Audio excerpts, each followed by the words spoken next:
తెలుగు రాష్ట్రాల్లో అతిపెద్ద lift manufacturer lifts ట్రై.com dealership కూడా ఇవ్వబడును. కూతురికి ఘనంగా పెళ్లి చేస్తున్నానని ఆనందం ఆ తండ్రికి ఎంతోసేపు నిలవలేదు. పెళ్లి మండపంలో మంగళ వాయిద్యాలు మోగుతూ ఉండగా వేద పండితులు పెళ్లి తంతు నిర్వహిస్తున్నారు. బంధువులు, స్నేహితులంతా పెళ్లి మండపానికి చేరుకున్నారు. అల్లుడు కూతురు కాళ్లు కడిగిన వధువు తండ్రి ఆనందంగా అందరినీ పలకరిస్తున్నారు. వచ్చిపోయే వారికి మర్యాదలు చేస్తూ మురిసిపోతున్నారు. మరోవైపు భోజనాలు కూడా మొదలయ్యాయి.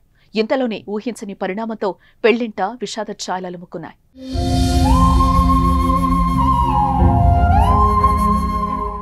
గుండెపోటుతో పెళ్లి కూతురు తండ్రి కుప్పకూలిపోయారు. తిరిగి రాని లోకాలకు వెళ్లిపోయారు. ఈ విషాదకర ఘటన కామారెడ్డి జిల్లాలో చోటు చేసుకుంది. కామారెడ్డి జిల్లా బిక్కనూరు మండలం రామేశ్వరపల్లికి చెందిన కుడిక్యాల బాలచంద్రం కామారెడ్డి పట్టణంలోని హౌసింగ్ బోర్డులో నివసిస్తున్నారు. చిన్న చిన్న కాంట్రాక్టు పనులు చేసుకుంటూ కుటుంబాన్ని పోషిస్తున్నాడు. ఇక ఆయనకు భార్య రాజమణి, కూతుళ్లు కనక మహాలక్ష్మి, కళ్యాణలక్ష్మి ఉన్నారు. ఇక కొద్ది రోజుల క్రితమే పెద్ద కూతురు కనక మహాలక్ష్మికి పెళ్లి కుదిరింది. శుక్రవారం బిక్కనూరు మండలం బీటీఎస్ చౌరస్తా వద్ద ఉన్న ఓ ఫంక్షన్ హాల్లో పెళ్లి జరిగింది. ఈ సందర్భంగా పెళ్లికొచ్చిన స్నేహితులు, బంధువులను బాలచంద్రం ఆనందంగా పలకరించారు. అందరూ అభినందనలు తెలిపారు. వచ్చే ఏడాది చిన్న కూతురు పెళ్లి కూడా చేస్తానని చాలా మందితో బాలచంద్రం చెప్తూ సంతోషంగా ఉన్నారు. ఇంతలోనే ఒక్కసారిగా ఆయన గుండెపోటుతో కుప్పకూలిపోయారు.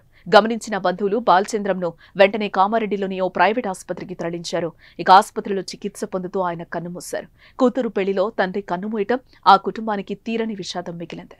పెళ్లి కోసం వేసిన పందిరిలో విగత జీవిగా పడిపోయిన తండ్రిని చూసి ఆ కూతురు రోధించిన తీరు అందరినీ కలిచివేస్తోంది. ఎంతో ఆడంబరంగా పెళ్లి చేసినప్పటికీ ఆ పెళ్లి చూడకముందే తండ్రి మృతి చెందడంతో ఆ కుటుంబంలో తీరని శోకాన్ని మిగిల్చింది. పెళ్లికి హాజరైన బంధుమిత్రులు అంత్యక్రియల్లో పాల్గొన్నారు.